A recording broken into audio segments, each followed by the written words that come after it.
तू ही रे माझा मितवा मालिकेच्या आजच्या भागामध्ये आपण पाहणार आहोत, ईश्वरी आता त्या स्टोरूममध्ये गेलेली असते घागरी घेण्यासाठी आणि त्याच वेळेला आता तिच्या समोर तो एक पेपर येतो, ज्या पेपरमध्ये अर्णवच्या वडिलांबद्दलची सगळी माहिती लिहिलेली असते आणि त्यांचा कशा पद्धतीने पर्दाफाश झाला, त्यांनी कसा अत्याचार केला या सगळ्याबद्दल लिहिलं गेलेलं असतं.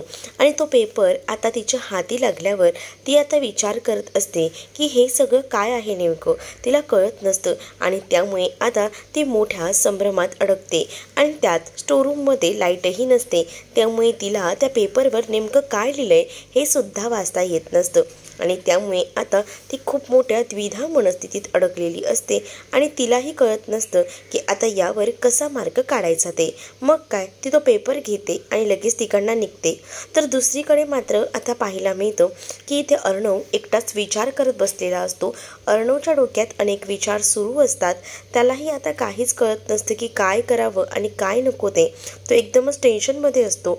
तर दुसरीकडे आता मामा येतात आणि मामा जे आहे ते तिथे आल्यानंतर अर्णवला म्हणत असतात, काय रे अर्णव, इथे काय बसला आहेस, तुला माहिती आहे का आपल्या लाडक्या जावई बापूंसाठी छान अशी फिंडलीक लावलेली आहे. आता काही आपले जावई बापू इथे पाय टाकत नसतात, तू बघतच बस. आणि असं बोलून अर्णवला ते आनंदाची बातमी देत असतात. म्हणजेच राकेशला इथे न येण्यापासून अडवण्यासाठी पाटीलकडनं त्यांनी फिल्डिंग लावली आहे याबद्दल आता ते सांगू लागतात. आणि जेव्हा या सगळ्याबद्दल ते सांगू लागतात ना, तेव्हा मात्र आता खूप मोठा धक्का जो काही आहे तो खरं तर बसलेला असतो. तो म्हणजे आता अर्णव यावर काहीच रिॲक्ट होत नाही. त्यावर मामा अर्णवला म्हणतात की काय झालं आहे, तू रिॲक्ट का होत नाही आहेस, काय काही टेन्शन आहे का. त्यावर अर्णव भूतकाळातील गोष्ट सांगतो, म्हणजेच मी थोडा त्याच टेन्शनमध्ये आहे असं म्हणतो. त्याच वेळेला आता मामा म्हणतात की नको विचार करू त्या सगळ्या गोष्टींचा, मला माहिती आहे की तू कशातून जातोयस, काय त्रास होतोय तुला, पण लक्षात ठेव ना, तुला या सगळ्या त्रासातून बाहेर काढण्यासाठी आता तुझ्या हक्काची व्यक्ती आहे, म्हणजेच ईश्वरी तुला नक्कीच या सगळ्यातून बाहेर काढेल असं देखील मामा आता अर्णवला समजावू लागतात. आणि या सगळ्या गोष्टीचा इतका विचार करू नको असं देखील म्हणतात. त्यावर अर्णव तरीसुद्धा त्या सगळ्या गोष्टींचा विचार करतो, कारण आहे ना सकाळच्या वेळेला अर्णवला जो काही विचार सांगितला होता ईश्वरीनं आणि त्यामुळेच अर्णव जो आहे त्या सगळ्या गोष्टींमुळे इतक्या विचारात अडकलेला होता, त्यामुळे आता त्यालाही कळत नव्हतं की काय बोलावं आणि काय नाही ते. तर दुसरीकडे मात्र आता पाहायला मिळतं या सगळ्या गोष्टी तर अशा घडतच राहत असतात. तर वल्लरीचं ना बरोबर लक्ष असतं की ती चारी बाजूनी बघत असते की कधी एकदा ना ही समोरून ईश्वरी येते आणि ईश्वरीकडनं आपण जाणून घेतो. ईश्वरी आता तिथं आलेली असते. तर ईश्वरीला वल्लरी म्हणते की काय ग, घागरी कुठे आहेत. तर ईश्वरीने येताना एकच घागर आणलेली असते आणि ती म्हणते की आतमधून ना मी एकच घागर आणलेली आहे. ते काय आहे ना, बाहेर आहे ना खरं तर ना त्या स्टोरूममध्ये लाईट नाही आहे आणि त्यामुळेच मला एकच घागर आणायला जमली, त्यासाठी खरंच सॉरी असं देखील ती म्हणू लागते. मी काय ते लाईटचं बघते आणि मी दुसरीसुद्धा घागर लवकरात लवकर आणण्याचा प्रयत्न करते असं देखील आता तिनं म्हटलेलं असतं. मग काय वल्लरीच्या लक्षात येतं की आपण जो विचार केला होता त्यामधल्या कोणत्याच गोष्टी ज्या आहेत त्या खरं तर आणलेल्या नाही आहेत असाच विचार हिनं केलेला असतो. आणि त्यानंतर तिच्या लक्षात येतं की नक्कीच आहे ना काहीतरी गडबड आहे. मग आता यावर काय सोल्युशन काढायचं हा देखील प्रश्न आता पडलेला असतो. तर दुसरीकडे मात्र आता लक्षात येतं की हिच्यावर तर काहीच परिणाम झालेला दिसत नाही आहे. दुसरीकडे मात्र आता ज्या काही गोष्टी हव्या असतात त्या बरोबर त्या गोष्टी ईश्वरीनं आणलेल्या असतात आणि ईश्वरीला या सगळ्याबद्दल ना विचारायचं असतं आणि तो पेपरही वाचायचा असतो. तिथं लाईट नसते त्यामुळे तिला वाचायला भेटलेलं नसतं. म्हणूनच ईश्वरी जी आहे ते आता या सगळ्याबद्दल अंजली ताईशी बोलण्यासाठी म्हणून आलेली असते. आणि जेव्हा अंजलीशी ती बोलायला येते तेव्हा मात्र अंजली तिला टेन्शनमध्ये दिसते. तर अंजलीला ती विचारते की काय झालं आहे अंजलीताई, तुम्ही टेन्शनमध्ये का दिसत आहात, काही प्रॉब्लेम झाला आहे का. त्यावर आता अंजली म्हणू लागते की काही नाही ग, सहज ग, मी डॉक्टरांना आता कॉल केला होता तर माझं ना रुटीन चेकअप आहे पुढच्या आठवड्यात. पण तुला काय सांगू, बघ ना रुटीन चेकअप असलं तरीसुद्धा आता दिवस भरत आलेले आहेत आणि माझ्यासोबत ना नवऱ्याची साथ नसेल ना तर कसं चालणार आहे ग.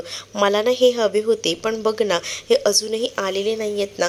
त्यामुळे मला खूप जास्त टेन्शन आलेलं आहे, असं देखील आता अंजली ईश्वरीला सांगू लागते. तर ईश्वरी आता अंजलीला समजावते आणि म्हणते की येतील ना जीजू, त्यात काय एवढं, नको काळजी करू, असं देखील आता म्हटलं जात असतं. मग कधी येतील जीजू? तर लवकरच जीजू येतील आणि तुमची काळजी घेतील, तुमच्या मनासारखं सगळं काही करतील, तुम्ही बिलकुलही काळजी करू नका, असं ईश्वरी आता अंजलीला बोलत असते. मग काय अंजली म्हणत असते की हो ग, मी माझी काळजी करतच नाही आहे, मला ना माझ्या बाळाची काळजी आहे.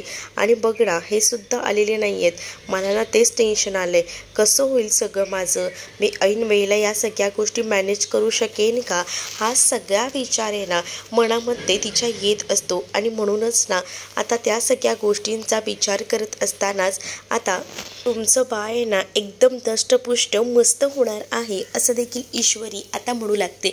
त्यावर अंजली म्हणते की मला ना माझं बाळ ना तुझ्यासारखंच एकदम बडबड करणारं हवं आहे. असं म्हटल्यावर आता ईशू म्हणते की हो हो, होणारच आहे की एकदम बडबड करणारं, अगदी माझ्यासारखं. आणि त्याला ना मी माझ्या परीने सगळं काही सांगणार आहे आणि शिकवणार देखील आहे. त्यामुळे ना तुम्ही तर काळजीच करू नका, असं देखील आता म्हटलं जातं. आणि जेव्हा या सगळ्या गोष्टी ईशू सांगत असते ना, तेव्हा कुठे जाऊन आता स्माईल येऊ लागते अंजलीच्या चेहऱ्यावर. आणि ती म्हणते की मी तर त्याला ना खूप जास्त बडबड करायला शिकवणारच आहे, असं देखील म्हटलं जातं.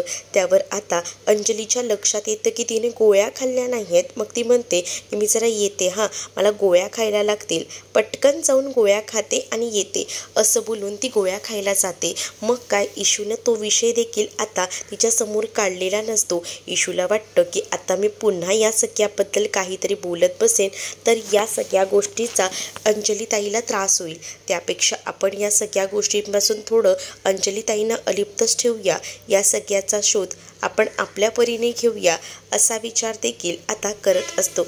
आणि जेव्हा हा विचारणा तो करत असतो ना, तेव्हा मात्र आता लक्षात आलेलं असतं की नाही, आपण या सगळ्याबद्दल आपणच शोधून काढूया की नेमकं काय आहे हे प्रकरण, असा विचार करत तिने तो कागद आता बेडरूममध्ये आणलेला असतो. आणि तिनं तो कागद आता सोफ्यावर ठेवलेला असतो.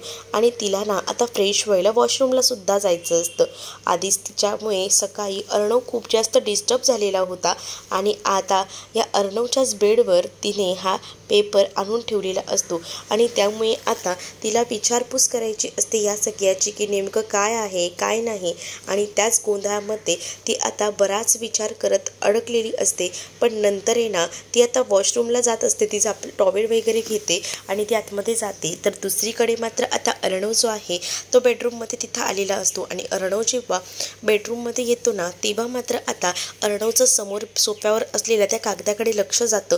आणि त्याचं लक्ष गेल्यानंतर तो विचार करतो की हा कसला कागद आहे, आणि म्हणूनच त्या कागदाकडे तो निरखून बघतो.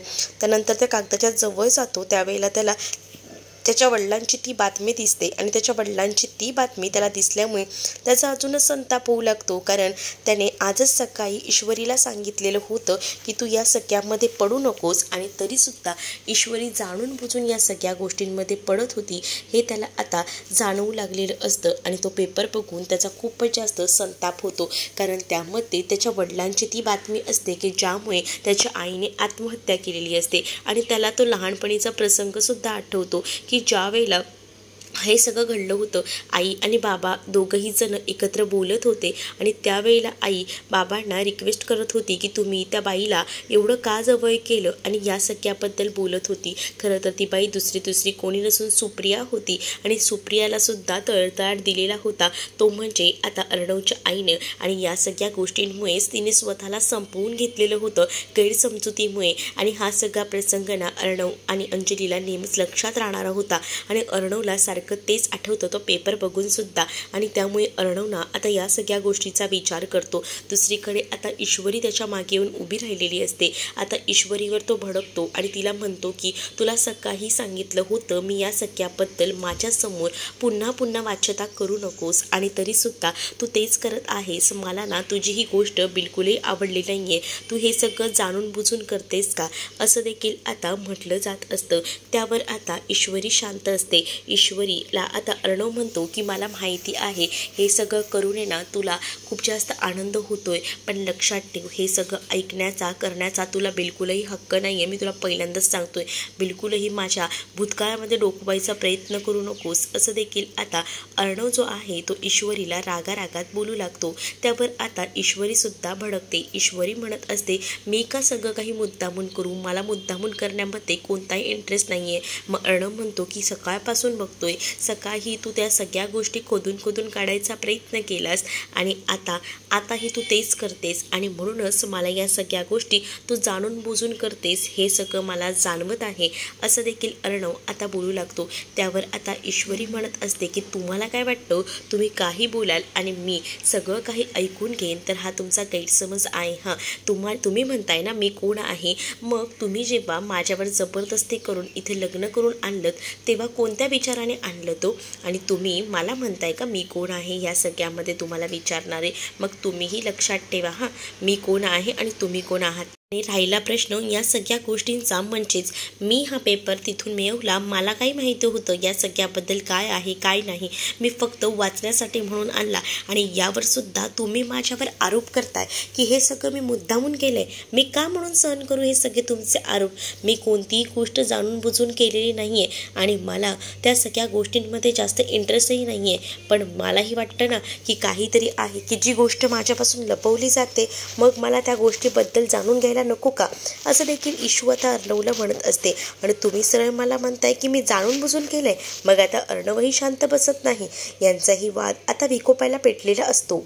तो म्हणतो की मला माहिती आहे ना या सगळ्या गोष्टी तू जाणून बुजून केलेल्या आहेत.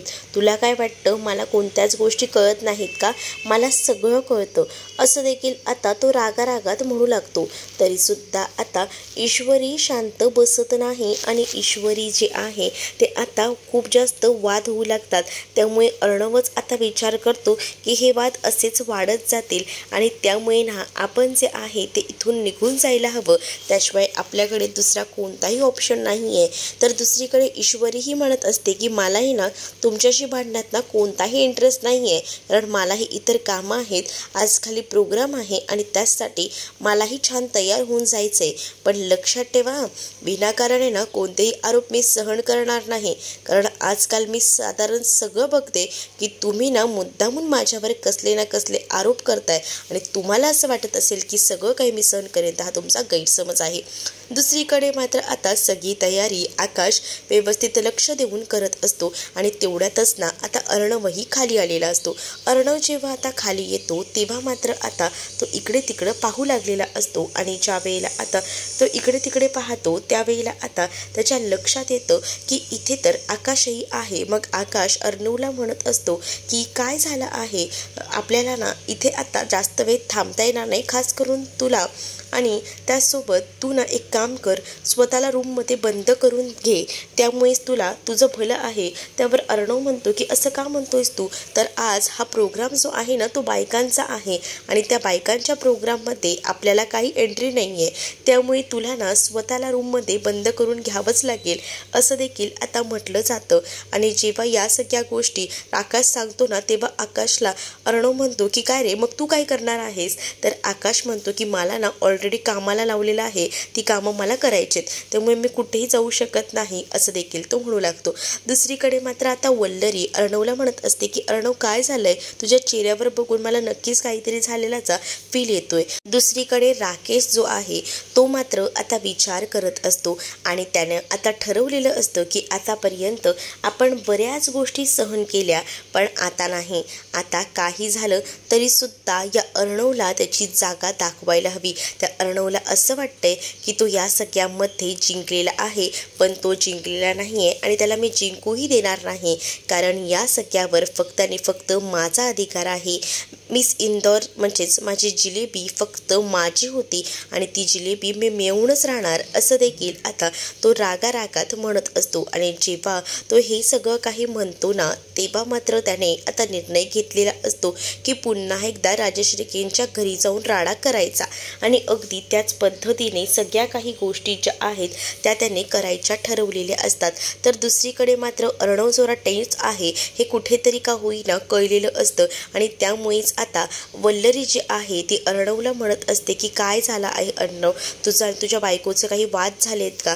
तुझ्या चेहऱ्यावर ना मला स्पष्ट दिसतंय की काहीतरी तुमचं बिनसलं आहे. मग नेमकं काय बिनसलं आहे मला जरा सांगशील का, असं देखील आता म्हटलं जातं. त्यावर मात्र अर्णव म्हणतो की नाही ग, काहीच बिनसलेलं नाहीये. मग आता तुझा चेहरा असा का दिसतोय? अरे लहानपणापासून मी तुला वाढवलं आहे, तुझ्यामध्ये काय बदल होतात काय नाही हे सगळं मला दिसतं. मग असा का विचार करतेस तू मामी? नाही ग, मला काहीच झालेलं नाही, आमच्यात भांडणं तर नाहीच नाही झालेली, असं देखील आता म्हटलं जातं. आणि जेव्हा या सगळ्या गोष्टी बोलल्या जातात ना तेव्हा मात्र आता इकडे अर्णव जो आहे तो वर पाहतो तर इशू तिथेच गॅलरीमध्ये उभी असते. तर अर्णव मुद्दामून भांडणं झालीच नाहीये असं दाखवण्यासाठी इशूला म्हणत असतो की मिसेस राजशिर्के लवकर तयार व्हा, कारण तुम्हाला तयार होऊन कार्यक्रमासाठी खाली यायचंय. आधीच खूप उशीर होतोय आणि अजून तुम्ही तयार झालेल्या नाहीयेत, सगळीजण तुमची वाट बघतायत, असं काहीसं तो आता बोलू लागतो. तर इकडे मात्र आता राकेशने जो काही निर्णय घेतलेला असतो की आता शांत न बसता राडा करायचा. म्हणजेच काय तर राडा यासाठी करायचा की त्या ईश्वरीला आणि अर्णवला त्यांची लायकी दाखवायची. ईश्वरी आपली आहे आणि आपण त्या ईश्वरीला मिळवून राहणार असा देखील विचार आता केलेला असतो. आणि जेव्हा हा सगळा विचार केला जातो ना तेव्हा मात्र आता तो इशूला साठी पुन्हा एकदा राजशिर्केंच्या घरात यायचं ठरवतो. इकडे अर्णव मात्र मुद्दामून मिसेस राजशिर्के तयारी करा, तुम्हाला यायचं आहे या प्रोग्रामसाठी लवकरात लवकर आणि तुम्ही असाच काय विचार करत बसल्या आहात असं देखील म्हटलं जातं. इकडे अंजली सुद्धा अर्णवला सांगत असते की उगाच येत ना तुम्ही भांडत बसू नका हा, मला ना खरंच खूप विचित्र वाटतं, तुम्ही जर भांडत बसलात ना तर उगाच त्याचे परिणाम एकदमच असे विचित्र दिसून येतात आणि त्यामुळेच ना मी तुला सांगते की आपल्या घरात आज प्रोग्राम आहे, सगळी व्यवस्थित तयारी करून राहा असं देखील आता म्हटलं जातं. आणि या सगळ्या गोष्टी जेव्हा बोलल्या जातात ना तेव्हा मात्र वल्लरी म्हणत असते पण मला असं का वाटतंय की या नवऱ्या बायकोमध्ये काहीतरी वाद झालेले आहेत पण ते लपवत आहेत, पण नेमकं कशावर ना वादाची ठिणगी पडली आहे हे तर मला जाणून घ्यायलाच हवं असं देखील आता इकडे असणारी वल्लरी ही म्हणत असते. वल्लरी आता विचार करत असते तर इथे मात्र आता काही बायका ज्या आहेत त्या खेळ करण्यासाठी म्हणून आलेल्या असतात आणि जेव्हा त्या बायका तिथे येतात ना तेव्हा मात्र आता त्या बायका म्हणतात की सुरू करायचे का आपण खेळ, पण नाही हो अजून थांबा ना. अंजली म्हणते की आमच्या मॅडम अजून आलेल्या नाहीये, 2च मिनटं थांबा, ईश्वरी येतच असेल. मग काय ईश्वरीची एंट्री होते. ईश्वरीने छान नऊवारी साडी नेसलेली असते आणि ईश्वरी जेव्हा साडी नेसून खाली येत असते ना त्या जिन्यांवर ना तर आकाश ना तिचा व्हिडिओ बनवत असतो. आकाश जेव्हा तिचा मोबाईलमध्ये व्हिडिओ बनवत असतो तेव्हा मुद्दामूनच आता ईश्वरी जी आहे ती अजूनच हसत हसत खाली आलेली असते. तर आता अंजली ईश्वरीला पाहते तर तिला ईश्वरीचा हा लूक खूपच जास्त आवडतो, कारण ईश्वरीचा हा रूप खूपच जास्त मनमोहक आणि खूप जास्त स्वतःला एकदम अट्रॅक्टिव्ह करणारा असतो. त्याच वेळेला आता ईश्वरी आणि त्याचसोबत इथे अंजली ह्या दोघीही जणी तिथेच बसतात. तर दुसरीकडे मात्र आता इकडे आजी वल्लरी यांचंसुद्धा ईश्वरीकडे लक्ष असतं. तर आता ईश्वरी जी आहे ती आता तिथे अंजलीसोबत बसलेली असते. तर आता घागर फुंकणीचा कार्यक्रम सुरू होतो. तर आकाशला व्हिडिओ वगैरे बनवायला ठेवलेलं असतं आणि आकाश ना या मोबाईलमध्ये व्हिडिओ बनवत असतो. आणि जेव्हा आकाश या सगळ्याचा मोबाईलमध्ये व्हिडिओ बनवतो ना तेव्हा मात्र आता इकडे मुद्दामून ना वल्लरी आकाशला आपल्या स्वतःकडे कॅमेरा डायव्हर्ट करायला सांगत असते, जेणेकरून ती हसते खेळते हे सगळं काही कॅमेरामध्ये यायला हवं. दुसरीकडे अंजलीला सुद्धा आकाश इशारा करतो की कॅमेरामध्ये वहिनीला बघायला सांग. मग काय कॅमेरामध्ये ईश्वरी बघून हसत असते.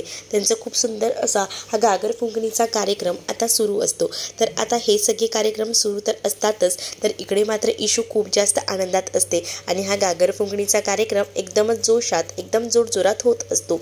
मग काय इशूला सुद्धा हे सगळं बघून खूप जास्त आनंद होत असतो. तिला हे सुद्धा माहीत नसतं की आता ही सगळी काही वादळापूर्वीची शांतता आहे, ती फक्त एन्जॉय करत असते, कारण तिला हे सगळे क्षण हवेसे वाटत असतात. तर दुसरीकडे मात्र आता मी लवकरच तुमच्या आयुष्यात विघ्न आणण्यासाठी येतोय असं राकेश इकडे बोलत असतो. कारण राकेशला आतापर्यंत होणारा त्रास त्यानं सहन केलेला असतो, पण आता त्याने ठरवलेलं असतं की किती दिवस आपण ईश्वरीपासून लपून राहणार आहे. आता काही झालं तरी ईश्वरीच्या समोर आपल्याला यावंच लागणार आहे आणि असा विचार करूनच तो आता ईश्वरीच्या समोर यायचं ठरवतो. त्यासाठी त्याने पूर्ण तयारीही केलेली असते. तो आता डायरेक्टली तयारी करूनच परफेक्ट असा त्या राजशिर्केंच्या घरात एंटर करणार असतो आणि यासाठी त्याने पूर्ण तयारी करूनच आजच्याच दिवशी हा मुहूर्त गाठायचा असं ठरवलेलं होतं. आणि काही झालं तरी माझ्या मिस इंदौरला म्हणजेच त्याच्या जिलेबीला मिळवायचं हे त्याने ठरवलेलं होतं. आणि यासाठी तर त्याने विशेष असं प्लॅनिंग केलं होतं घरात घुसण्याचं. आणि आता अंजलीच्या मार्फतच आपण ईश्वरीच्या जवळ जायचं असं आता त्याने ठरवलेलं असतं. तर त्यामुळेच आता तो त्याची पुढची पावलं उचलण्यासाठी लवकरच घराबाहेर पडतो. तर दुसरीकडे मात्र इशू खूप जास्त खुश असते. आता इशूसुद्धा देवीसमोर उभी राहून आता जागरण गोंधळाचा कार्यक्रम पाहत असते आणि त्याच वेळेला देवीला ती साकडंसुद्धा घालत असते की आजपर्यंत माझ्या आयुष्यात बरीच दुःख आली, पण आता नाही, आता मला या सगळ्यातून हळूहळू का होईना बाहेर पडायचं आहे. पण आता या सगळ्या गोष्टींमध्येच ती रमलेली असते आणि त्याच वेळेला घागर फुंकणीच्या कार्यक्रमात तिनं सुद्धा भाग घेतलेला असतो आणि ती सुद्धा आता नाचत असते. पण समोरूनच आता तीच घागर घेऊन राकेशची एंट्री होते आणि राकेशला पाहून ती म्हणू लागते की राकेशची इथे, आणि मागूनच आता वल्लरीचा आवाज येतो, जावई बापू तुम्ही. त्यावर आता लगेचच अंजली राकेशला बघून धावत जाते आणि त्याला मिठी मारते आणि तुम्ही आलात, मला बरं वाटलं राणी सरकार, तुमच्यासाठीच तर मी आलोय, तुमच्या चेहऱ्यावरचा आनंद बघण्यासाठी. आणि असं बोलून तोही तिला जवळ घेतो. मग काय इशूला समजतं की अंजलीचा नवरा हा राकेशच आहे. मगच तिला मोठा धक्का बसतो आणि त्यामुळे तिला अचानकपणे चक्कर येऊ लागते. तर तुम्हाला हा भाग कसा वाटला हे नक्कीच मला कमेंटमध्ये सांगा आणि अशाच नवनवीन भागांसाठी चॅनलला सबस्क्राईब नक्कीच करा.